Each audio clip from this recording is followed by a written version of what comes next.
Halo pemirsa, kembali lagi dengan cerita rakyat Nusantara. Dalam cerita kisah ini, menceritakan beberapa pemuda yang pergi ke puncak salju Eternia. Naya menarik napas panjang. Paru-parunya terasa perih oleh dingin tipis di ketinggian. Salju turun seperti hujan bintang, mengguyur jalur sempit yang semakin menanjak. Di hadapannya, berdiri megah Gunung Eternia, puncak tertinggi yang pernah dikenal manusia, menjulang menyentuh awan, seolah ingin menyentuh langit itu sendiri. Perjalanan sudah dimulai sejak 7 hari lalu, bersama tim kecilnya, Rehan si navigator, Lucky si pembawa logistik, dan Meira sang pendaki medis. Naya meninggalkan base camp dengan harapan dan tekad yang tak bisa ditimbang dengan alat apapun. Tapi kini, hanya Naya yang masih melangkah.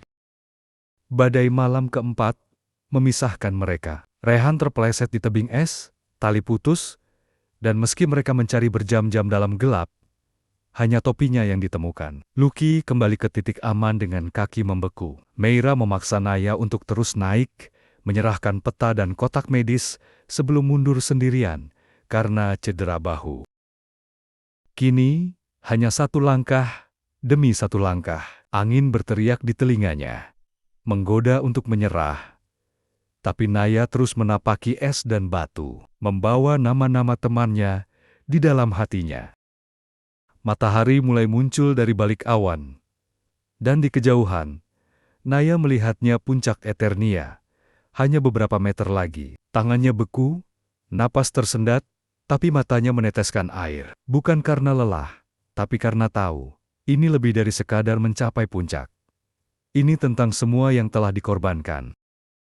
Saat kakinya menyentuh titik tertinggi itu, Naya berdiri diam. Di sekelilingnya hanya langit, angin, dan keheningan yang begitu murni hingga suara detak jantung terdengar jelas.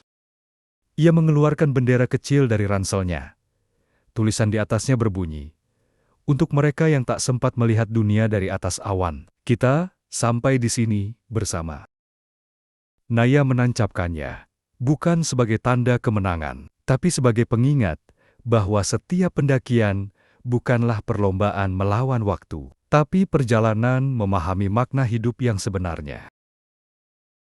Begitulah cerita dari langkah terakhir di puncak salju Eternia yang dilakukan Naya.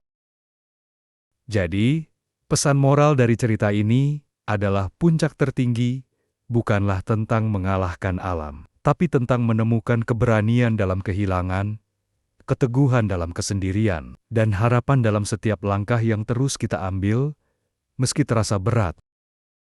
Terima kasih kalian sudah menyukai dan menonton video ini. Jangan lupa subscribe dan like channel ini.